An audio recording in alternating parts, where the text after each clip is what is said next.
Welcome, viewers. This is episode 61 of the ForensicWeek.com show, brought to you by ForensIQ Incorporated. I am your host, Mariello, coming to you from Laurel, Maryland, CEO of ForensIQ Incorporated and professor at the University of Maryland Department of Criminology and Criminal Justice. Tonight on ForensicWeek.com, campus law enforcement, the mission and profession. Who are the professional law enforcement officers and police departments that are responsible for protecting our students, faculty, and staff on our campuses? And how has campus law enforcement reacted to the shootings and events that have inflicted our campuses in recent years? Folks, you are watching ForensicWeek.com, a talk show that features real forensic science by real forensic scientists, educators, law enforcement, and legal professionals who find, collect, and examine forensic evidence in the performance of their duties. Broadcast live on your desktop and mobile devices every Thursday evening, 7 to 8 p.m. Eastern Standard Time, right here on www.forensicweek.com.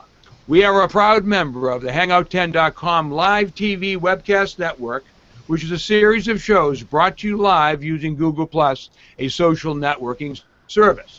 Forensic IQ Update Report is a segment of the show where my student interns from the University of Maryland keep you up on current issues, events, and training opportunities that are important to the forensic and criminal justice communities, posting articles and abstracts on the Forensic IQ website blog. Student producers and interns with us this evening are Forensic Sciences graduate student from the George Washington University in Washington, D.C., our producer, Laura Pachuki. Co-producer Derek Wong, who just last week graduated from Stevenson University in Baltimore, Maryland, receiving his Master's of Forensic Science. Way to go, Derek. Congratulations. Thanks. Thank you.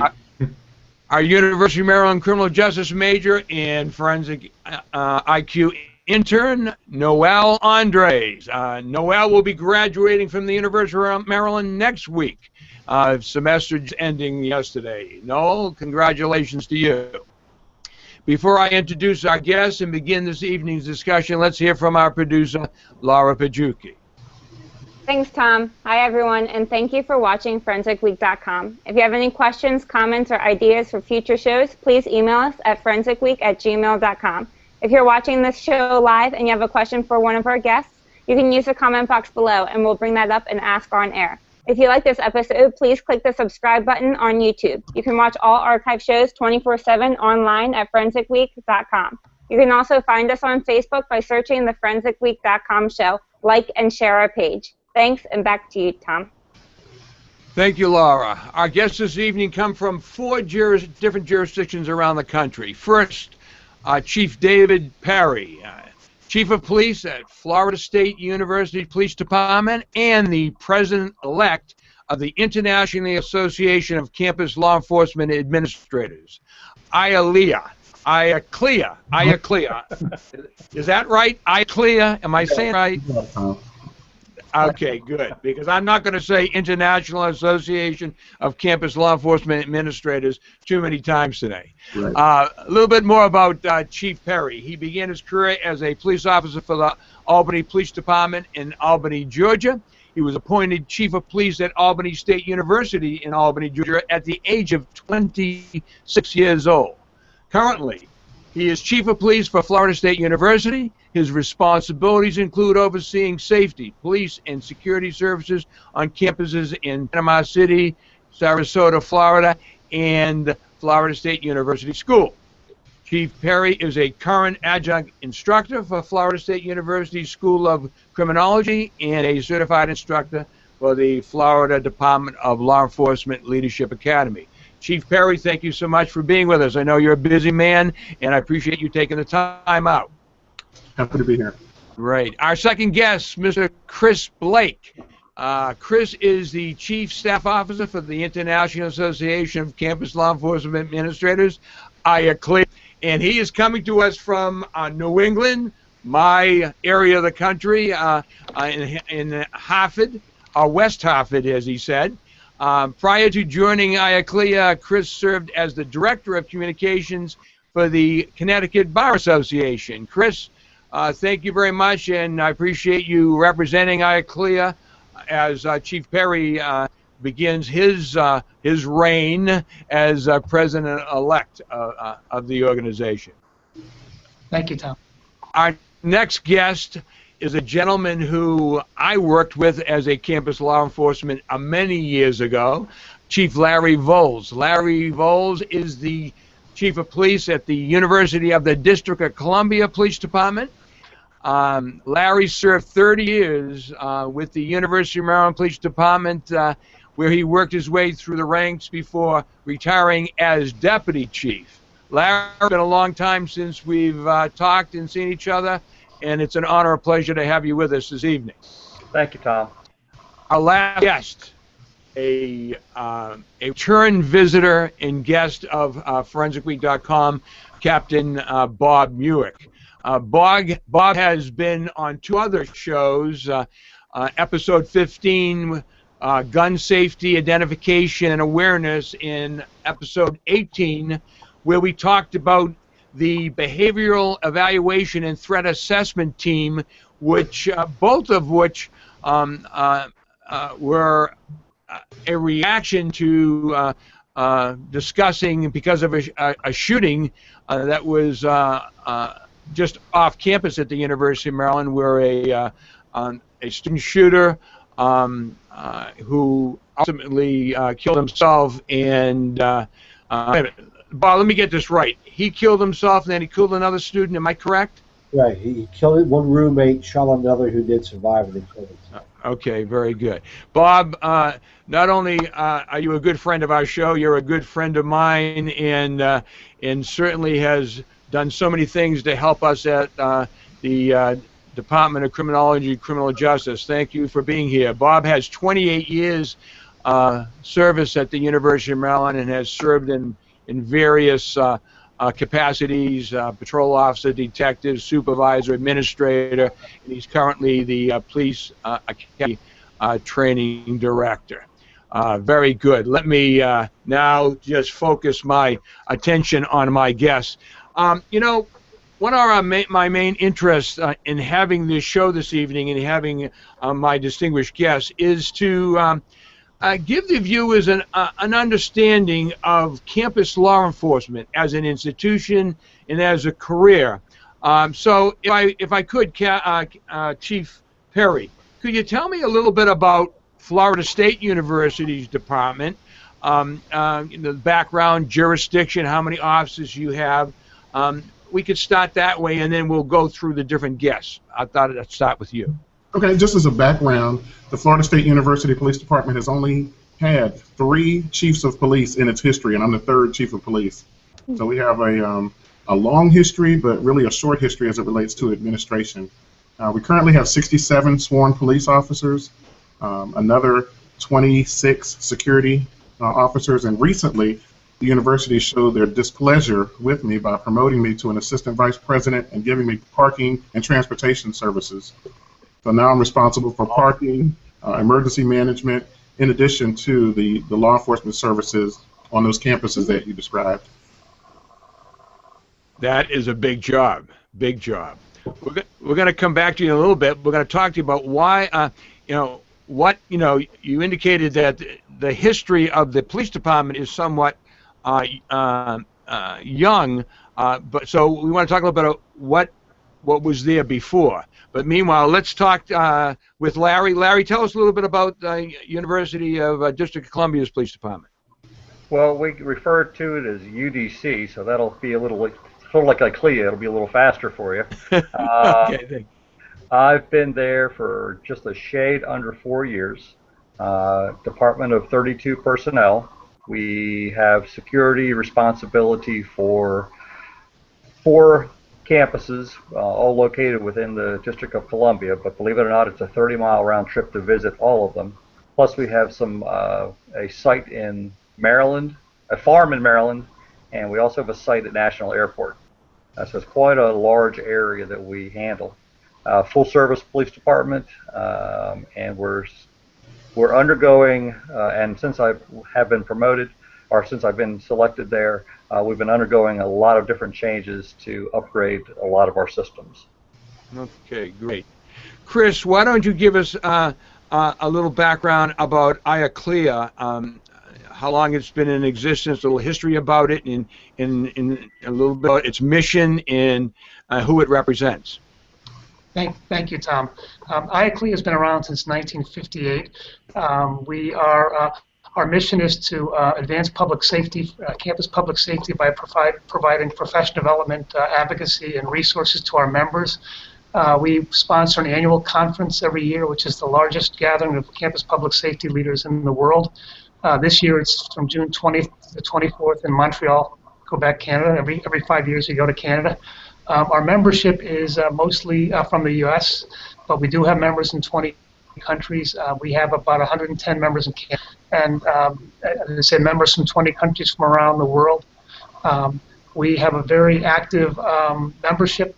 Our members are chiefs of police, directors of public safety, command level staff, and also municipal police chiefs can join the association. Federal officials can join. We have supporting members who provide products to the campus public safety community. So we have a variety of classes of membership, and we are growing, and we are, we're advancing the profession. Very good. Thank you very much. And we're honored to have your president-elect with us this evening. Gentlemen, in Laura, lady, I spent my first 8 years in my professional career as a campus law enforcement officer at the University of Maryland Police Department. 8 of the greatest years I've ever had. I loved being a campus police officer. I loved the mission. I loved the community, etc. But what I always found was sometimes people didn't generally understand campus law enforcement. Now, are there different types of agencies? Some that are a full-service law enforcement officer agencies, some that aren't, some that are security officers. How does a member of the community know the difference? Anybody can jump in. Well, Tom, I'll just say there is a wide range of services that are provided on college and university campuses around the country and really around the world.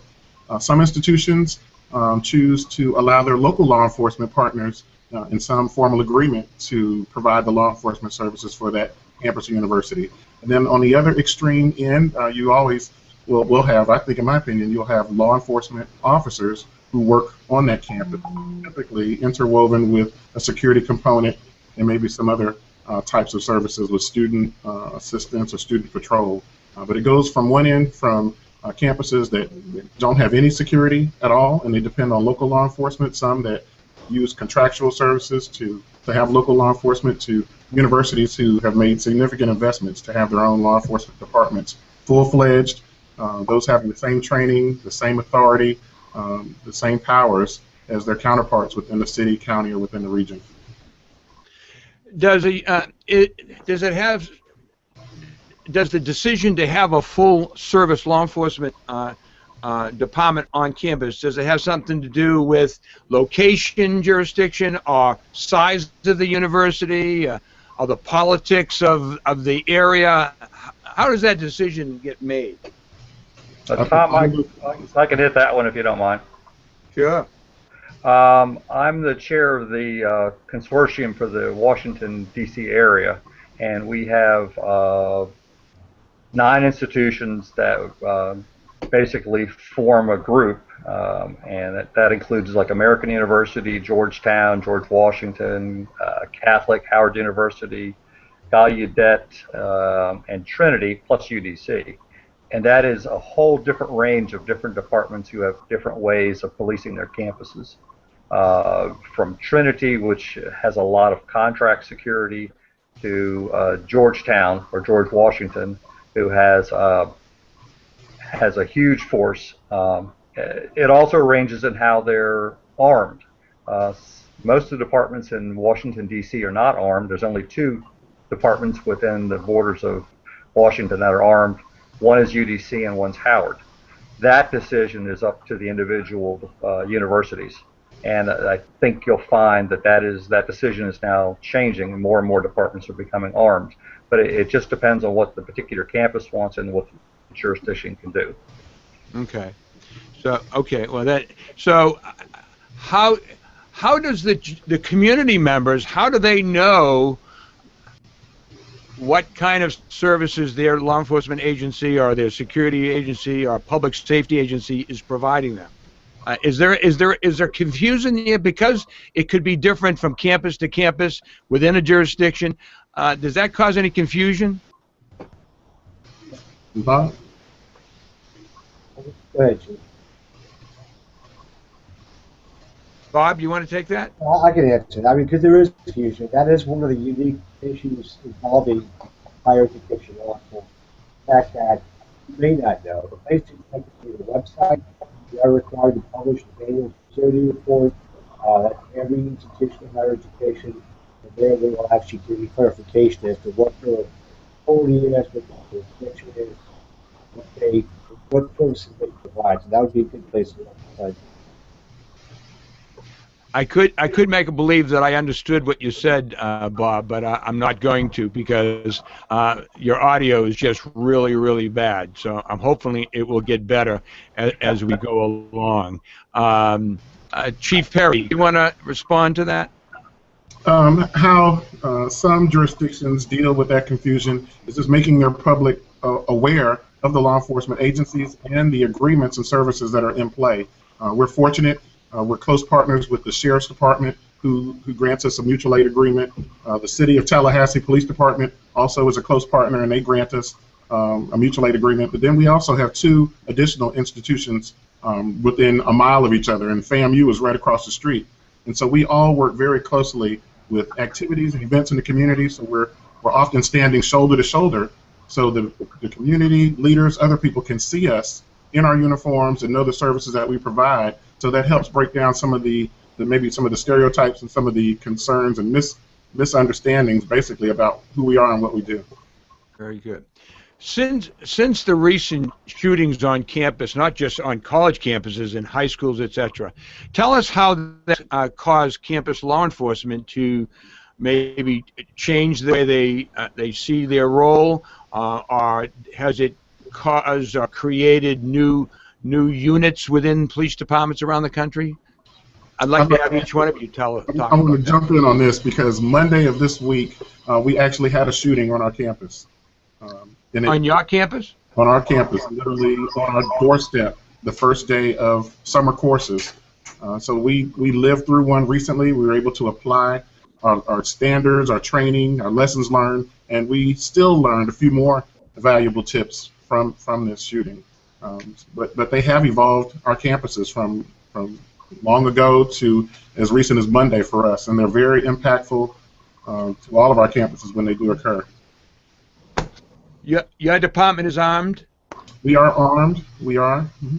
But none of the situations are perfect. They don't always turn out in a cookie-cutter fashion. The one that impacted us Monday involved the local jurisdiction becoming involved in a pursuit that terminated on the fringe of our campus. And then the bad guys ditched their vehicle, began a foot pursuit, and fired shots while crossing through our campus. And so the timing was within a matter of seconds. The response was from all agencies was within a matter of seconds. But they're never perfect, and they're never things that will just lay themselves out perfectly. I have a quick question. Go ahead, Derek. What exactly does the term incident command system mean? I came across that term, I believe, on the ICLEO website. I just wanted to hear about what that means, and if campus police use that. Larry, you want to get that? Actually, Bob is an instructor in that, so I think he would be a better choice. But if you don't know that, you really shouldn't be in law enforcement. But I'll let Bob do that. If we can hear him. Yeah, does that work any better for you now that I'm on my iPad? Yeah, that's much better. Okay. Yeah, the incident command system is something that was that came from the fire service, was adopted by law enforcement. It really came to its own being after 9/11 by a presidential order, and it's now a national incident management system, and it's a essentially standardized method used by public safety around the country in responding to a critical incident to provide our resources and apply those properly to an incident. So that applies for school shootings as well? Yes, it would. Universities across the country have adopted that system as well. We actually teach that. I taught it through ICLEA for years in a critical incident management training program. It was a phenomenal program. I really enjoyed teaching it. But yes, the universities, for an active shooter, there's a lot of challenges in that kind of an incident, and that system would be in place mainly with a unified command for all the agencies that respond to the incident. We always hear about the problem with communication between law enforcement agencies. Does incident command processes, has that helped communications at all? I can tell we've seen a change, and it really varies. Communications has issues in so many varied forms. The big issue is the interoperability between radio systems, mostly between police and fire. Our department, for instance, now carries radios. I can turn the channel to Prince George's County, to the local municipalities. I can turn over to the fire department, and we can all communicate. The only issue is that when I do that, I leave my own channel, so we have to decide what channel we're going to go to. So we recently had an active shooter exercise with the county police. They came onto our radio channel, and we were able to communicate very effectively. So I think those issues over time do get resolved, but there's a lot of money involved in that, and that is kind of the drawback to it. Larry, the District of Columbia has more law enforcement agencies per square foot than any place in the country. How do you deal with communications amongst multiple law enforcement agencies? Well, Tom, we're very fortunate. Because we're part of the district government, we're actually on the Metropolitan's radio system. We have our own channel, actually a couple channels. So our main backup is MPD, and we have a fantastic working relationship with the Metropolitan Police, especially in what we call D2, District 2. We routinely have breakfasts, lunch, we get together, we talk, and that's part of the ICS system also, is to have the ICS system work, you have to know the people from the different jurisdictions. And part of that is a social network, and a lot of that is formal and informal meetings to make sure you do have those things, just like we do with consortium. We meet on a regular basis, and it's a network you can meet with other people and explore ideas and explore different ways of doing methods and all sorts of different things. Very good. Let's talk a little bit about the alert systems. Again, after Virginia Tech, the big question was how long it took the general public to learn that there was a problem on campus and that they needed to take cover, etc. And so every time now there's a shooting or something, that's one of the big issues. Has ICLEA dealt with that issue, or do they have some type of a standard that they're trying to help campuses across the country with? Anybody can jump in. I'll mention that there's no one set standard for any institution. I think what we've done through ICLEA is help institutions identify best practices and methods that fit each institution. Money is always a challenge, but there are existing technologies within universities that can be leveraged to provide the same services to get those instant notifications out in a timely manner. We're fortunate at Florida State University. We thought of something called the easy button several years ago because we thought it was vital to have access to our emergency notification system right in our dispatch area.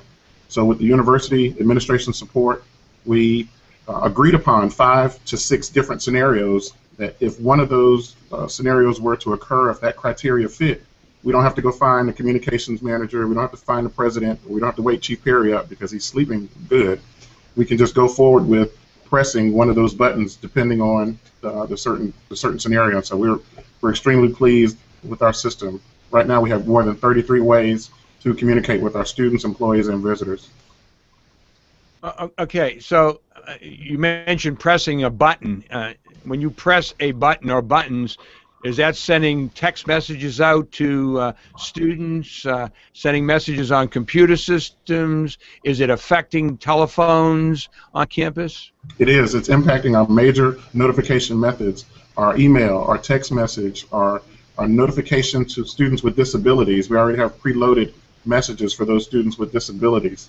Pop-up screens in our smart classrooms. We have technology in place that connects to this easy button through Siemens to allow us to communicate to our major points of contact for our students to hopefully get the message out as quickly as possible. Very good. Bob, is the system on campus basically the same setup? Yeah, pretty much. After Virginia Tech, the Clery Act, it's a federal law that applies to all campuses in the country, mandates that there is some kind of a notification system. We at the University of Maryland just changed systems because we had an open system through one vendor, and we have people who subscribed 5-6 years ago, graduated, moved on, but never unsubscribed. And we had thousands and thousands of subscribers to our system, causing a delay in the message getting out. So we have literally now changed systems and closed it. Twice a year, we will go through the list, and if you're no longer affiliated with the University of Maryland, you get scrubbed from the list, so that we keep that pared down so the messaging gets out in a very timely fashion. And Tom, we just learned another lesson on that. We go each semester, so we try to keep a current file of students who are actively attending university so we can even shorten our list. But then there's always that gap between semesters where you don't want to take everyone out and you want to leave them in just before the new semester begins. And so we were right on that cusp with our incident Monday. You know, one of the unique things about campus law enforcement that I experienced back in the early 70s, I started with Maryland in 73, and when there was no such thing as police community relations, the idea of the police talking and meeting with the community, that was relatively new in the early 70s. And one of the unique things I found was when you were trying to educate the community about safety, the police department, and gain trust and relationship, is on a campus, every year you lose about 25% of your population. Mm-hmm. And you got a whole new 25% of the population coming in that are brand new that you have to re-educate. And that's part of the uniqueness, I think, of campus law enforcement. Wouldn't you agree? Yeah, I definitely agree. But I think all of the panelists, I know my colleagues would say orientation, orientation, orientation, and the implementation of technology to make yourself available via the web, via YouTube videos, and at a student's fingertip using certain apps. So we try to drive that message home on a regular basis. That's great. That's very good. Let's talk about crime, campus crime, because I know when parents come to orientation programs with their freshman students, they're always asking a lot of questions. And do all of you report to the FBI Uniform UCR report crime on campus, or is that separate and distinct? Not that it matters, but I just was wondering whether crime on campus gets reported to the UCR. Well, we actually have two requirements. We do report to the UCRs, and we also report to the Maryland State Police. But then we also report, and this is again unique to campus law enforcement, we report our Clery Act crimes, which is a whole separate category. The definitions of the crimes may actually differ from the UCRs.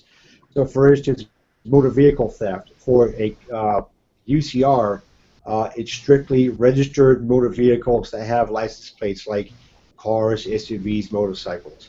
But for Clery, that includes golf carts, mopeds, and things of that nature. So the numbers may actually vary, and that looks like an inconsistency, but it's actually based on the definition or how you're going to report that. So you have to know the difference between the two when you look at those on the different websites. So if parents who want to help their children decide where their kids are going to go, and they have a concern about crime on campus,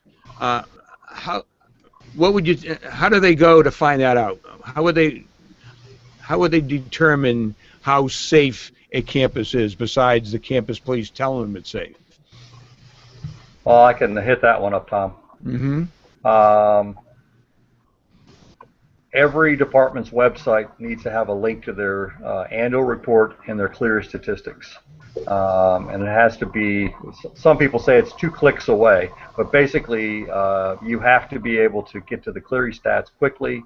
One thing that we do at UDC is that we put it on a whole bunch of different departments' websites. So if you need to see it, you can take a look at it. There's the annual report has a host of information about the department, about the universities, all the systems you have in place. It's a very handy guide to know what's going on at the campuses. The problem is, unfortunately, very few people really read the clery, and we really push it because it's important, and we also push it because we have very low clery stats, so we're very happy about that. But it's a very important tool that we wish more people would use. To be able to learn a whole lot of valuable statistics. However, it's always a year behind by the time you really get to the stats. You have 10 months, well actually 9 months, to be able to prepare it and publish the stats. So we're almost finished now, being done with our 2013 stats, which will come out, it's October 1st of 2014. So it's a little bit of a delay, but it's still very, very valuable information. And Tom, I would just offer for parents, there's also a website called the Office of Post-Secondary Education that will list every institution. So regardless of whatever school, college, university, community college that they're interested in, they can go to one clearinghouse, one site, click that institution, and compare crime statistics between another. What if it's a campus that doesn't have their own campus law enforcement agency, and the police services are being provided by the local jurisdiction? Would they have specific statistics also? Larry? Anyone who gets any kind of federal money has to report clery.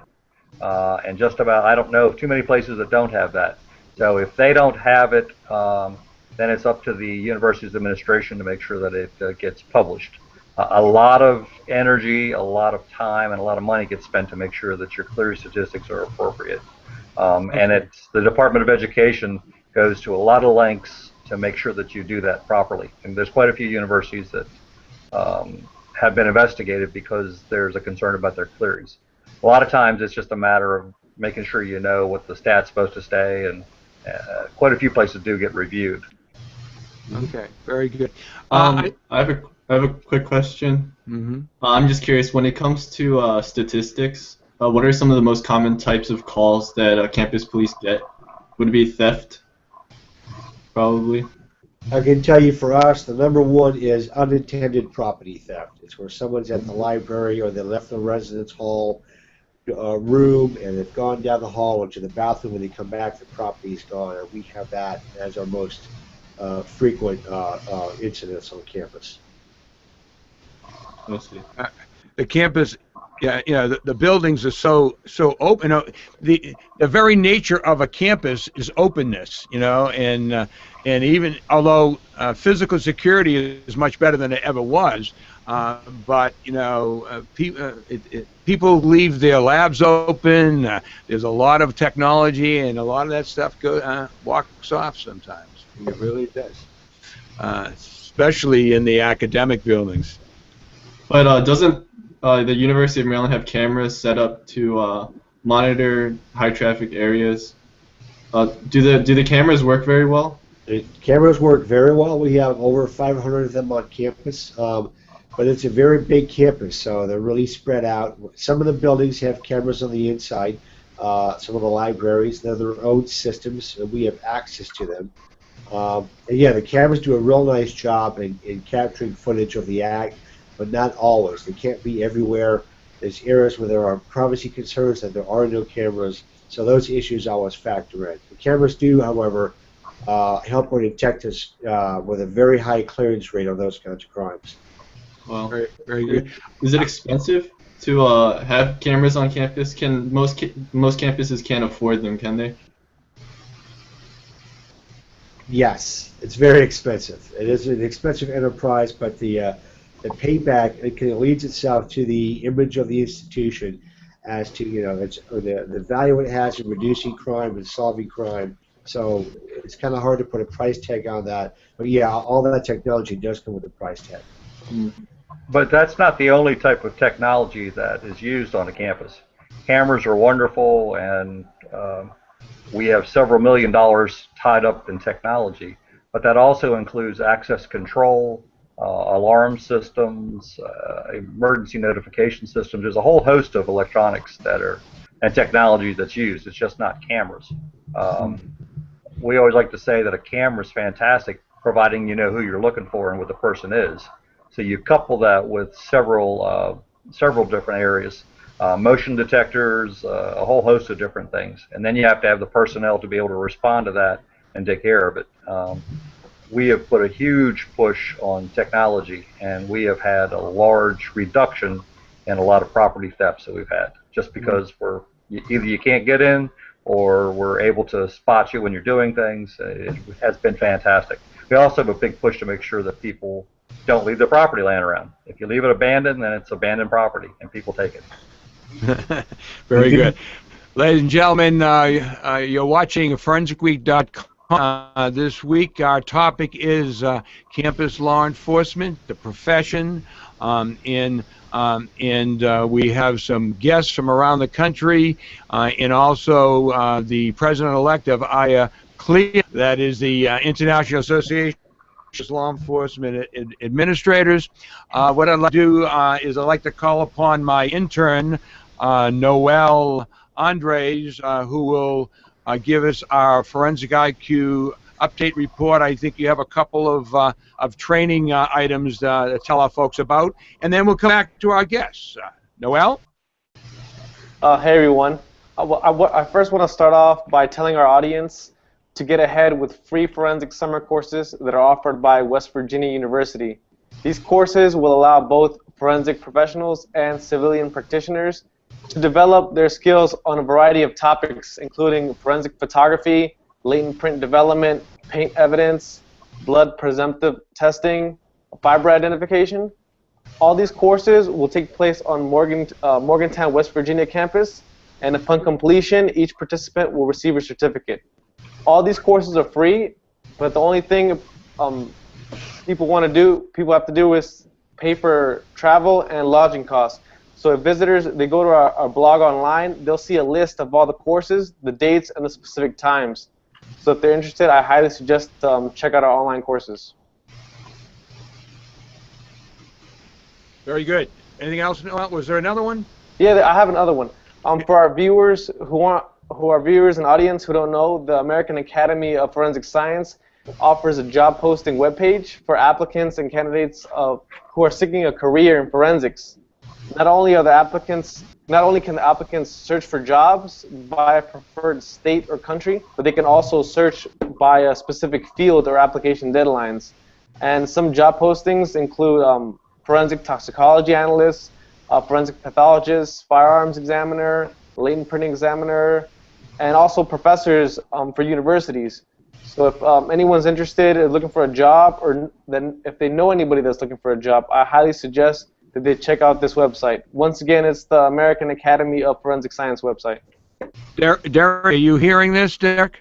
Yeah, I check the AAFS website all the time. Okay, good. Glad to hear that. All right, Noel, thank you very much. I want to thank Noel and also Walter Tates and Alicia Terrell, who were my interns this past semester, who were with us every week, giving us their reports and putting some valuable information on the Forensic IQ blog. So I want to thank all three of them, and thank you, Noel. And good luck to you. Noel is an applicant with Prince George's County Police Department. He's hopes to hear soon. So Prince George's County, stop wasting time. Give this guy a call and tell him he's got a job so we can start getting trained. What I'd like to do, okay. What I'd like to do right now is I'd like to talk about campus law enforcement as a profession, about the job, about in general, and of course we can talk specifically about the University of Maryland, Florida State, UDC, but tell us a little bit about the type of units. Do you have investigators? Are there other type of units? Are there what are the more larger police departments around the country? If somebody is interested in being a law enforcement officer, why should they consider campus law enforcement versus other jurisdictions? Who wants to grab that? I'll jump in first and say that campus law enforcement is a phenomenal law enforcement career, public safety career, security career. It's been one of the best kept secrets since I've entered the business many years ago. It offers so many different opportunities, so many different experiences, an opportunity to interact with young people who are becoming our leaders for our country and our communities. It's just fabulous. Not to mention the training and the educational opportunities that are presented through working in an institution of higher learning.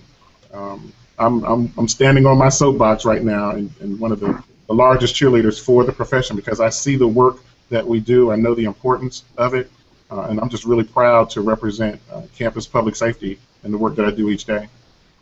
Thank you very much, and I echo that. I mean, I mentioned I stayed 8 years. In fact, I would still be there today if it wasn't. I got an opportunity. President Reagan was hiring a lot of people in the Washington area, and so I went with the feds. But I'll tell you, I would have stayed at the University of Maryland. In fact, I keep telling the chief when he was ready to retire, I'd be more than happy to come back as chief of the police department if that ever happens. But I'm not sure because retirement is getting to be so nice right now. Bob, tell us a little bit about University Campus Police, the different units you have, and how it's progressed since back in the 70s when I was there. Yeah, well, when I got hired in '85, we were at 76 officers, somewhere around there. We're now at 104, all sworn.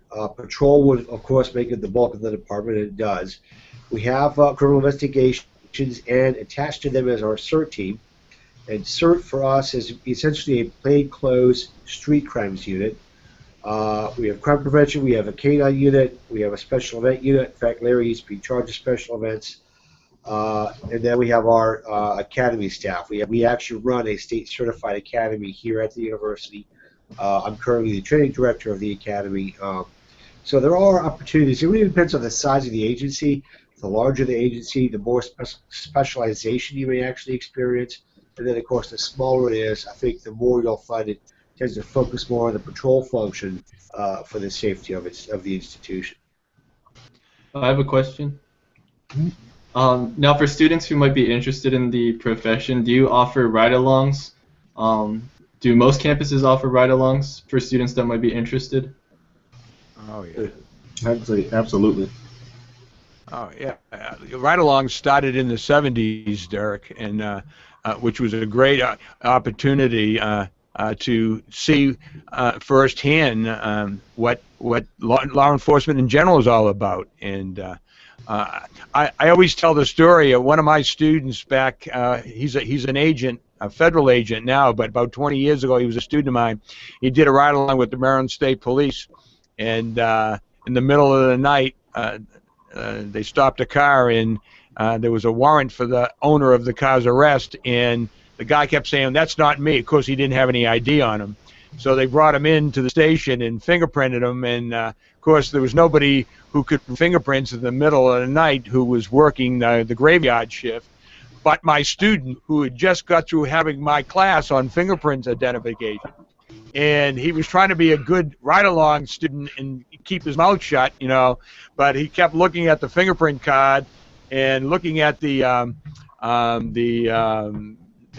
fingerprint code on the arrest sheet, and he could see it was the same set of prints. So finally he told the trooper, said, "Listen, I don't want to get in the way here, but those are his fingerprints." "Well, how do you know that?" And he told him. So ride-alongs are a good thing.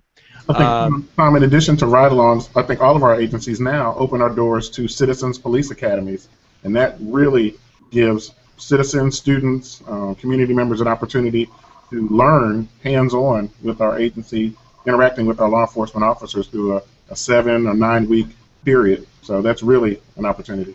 Tell me a little bit about that. Tell our listeners a little bit about these citizens academies, because I got to be honest with you, I know they exist. I do a lot of public speaking. I've never been asked to speak at one, so I don't really truly have a grasp of what it is and what it's intended to do. Could you tell us a little bit about those? Well, on our campus, we open one up each semester because they are somewhat labor intensive. We run ours for about 7 weeks, and we invite students. Typically, we get several from the criminal justice program. Faculty and staff love to participate because they learn more about how the university police department works. And we invite students from local campuses who may have an interest in law enforcement. And so we have, a built set structure each week on different facets within the police department that we will address. The first week is a tour and an introduction of the command staff and everyone who makes the wheel roll. The next week might be crime scene processing, so we'll set up a mock crime scene for students to come and dust for prints and talk about the different materials that are good and not good for retrieving prints. And the students really get excited when I talk to them about going to the police academy and being involved in our vehicle pursuit course and shooting our weapons at the firing range. That's a hook. They're already ready to come sign up when we tell them they're going to shoot a rifle and they're going to get to keep the score sheet, and they're going to be in a vehicle while we go through a vehicle pursuit. We've introduced the active shooter component using paintball munitions at the very end.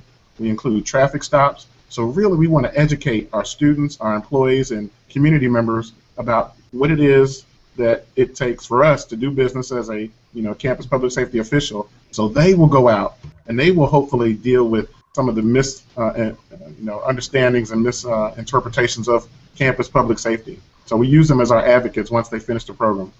Now, how many of those programs do you run a year? We run 3. 3, and how many in each program? The max, well, I've broken the rules. We say no more than 30. I've let 31 or 32 in, but no more than 30 because of the hands-on nature of the firearms component, of the driving, of the active shooter component. We don't want it to be so large that we lose focus with each individual student. Okay, so what do you believe the benefit, after these people go away, what's the benefit of it, besides them being more knowledgeable, that's certainly, but do they become advocates for you as they leave? I may be biased, but I would say 100% they come back to be, or they go out to be advocates. We also use it as a recruiting tool. I mentioned the criminology department consistently sends us at least 8 to 10 students who really want to know, is this the career field that I want to go in? And so going through the crime scene, going through the vehicle traffic stops, going through the active shooter, actually firing a weapon, it will quickly help someone make that decision if law enforcement is the career that they want to go into. That's interesting you said that, because over the years I've had a couple of students who actually thought they truly wanted to be law enforcement officers. They were criminal justice majors. They got into, I'm thinking of one, got into the Maryland State Police. She was there 3 days to find out that that wasn't for her. Or I know another student who the academics of the academy was okay, but when she got out to the firing range, she realized that she did not want to or could not effectively fire a weapon. That's right. And then all of a sudden, their career changes completely. And certainly a program like you just mentioned would certainly have taken care of that long before people put more money into other aspects of it. Well, Tom, there's a couple other programs that if students are interested in law enforcement or campus law enforcement that they can do. One of them is pretty standard issue, and you use one of them. It's just internships, a semester-long internship where people can basically do whatever the department wants them to do, but they learn a great valuable lesson to see if they like that. Another one is to be a student police aide. I know Maryland has that, and we also have that. And that's where we bring students in. They're paid, but they do a whole myriad of different tasks to see if they like it. They go out and patrol. They do whatever task that needs to get done. The eyes and ears of the police department, yes. Right? And that's a great way of learning that. And actually, I took that from Maryland for two two different times in my career I was in charge of auxiliary services at Maryland, and that's a fantastic program. And as Bob can attest, in fact, I think Bob was a police aide. Yes, sir. We got so many different police aides who have done so well and have gone on to become chiefs of police and deputy chiefs all over the place. It's just a fantastic program where you learn. You get to see if you really like it, and in the case of University of Maryland, you get to already preview the person that you're going to hire. So it's a great program to do that, and everyone who says I'm interested in doing that, I say do a ride-on, do a ride-along, an internship, and if you can become a student police aide, if the department has that, you should do that. You learn a whole host of different things. You get to try it on, and you get paid. Absolutely. That's the way to do it. You know, today's generation, unlike our generation, you know, when we were out looking for a job, we looked for a place, an organization that we felt we wanted to stay with and make a career with. Now, the mindset now is, you know, stay for a while, go someplace else, try something else, try a different career. Has that affected campus law enforcement? Do you have difficulty with retention rates? Mm-hmm. I can hit that, or go ahead. Go ahead, Dave. I was just going to say we're very fortunate because I teach generations or managing generations in the workplace for the entire state of Florida. So I'm very attuned to what it takes to recruit and try to retain. We don't have a retention issue or turnover issue, but many departments do because of the changing dynamic with our generations today, our millennials, what it takes to recruit them, what it takes to hold their interest. You know, long ago when we got into business, Tom, Chris, Larry, it wasn't about the money. We didn't know how much we were going to make in benefits. We didn't know what those extra accoutrements were going to be. But now, every recruit that comes in will know your benefit package. They will know what your competitor is paying. They're going to know if you're going to have a take-home car, and they balance all those things. So it's important for us as leaders to know how to recruit and know what's going to pique certain generational candidates' interest. Is campus law enforcement competitive in reference with the local agencies around your campuses? Larry, you're in D.C. They got all the money in D.C. When I first started, Tom, no, it was not. And there was a high amount of turnover. But now it's very competitive with other agencies. Some departments offer take-home cars, very healthy benefits, a drop program, which benefited me greatly and is doing a great thing for Bob right now. There's a lot of advantages to being in campus law enforcement. 30 years ago, 35 years ago, it was a little bit different. But it's changed and caught up because you had to compete. It's very expensive training a police officer and hiring a police officer. And one of the common terms is it takes about 2 years after you start a process before that officer really has developed enough to be able to do their own job and do it well on their own. Some say 2, some say 3. Fortunately, right now, I have a very stable staff, and I have a ton of people who want to come work for me. I'm not sure why, but we'll figure that out. And my department offers a fairly good salary to start and benefits. It's a District of Columbia job, so you can't go wrong there. We routinely steal some from Georgetown.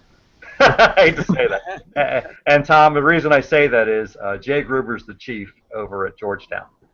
That's right. That's right. I forgot about that. Jay, I hope for our listeners, Jay Gruber was, I guess he was a major with campus police. Is that right? Yes.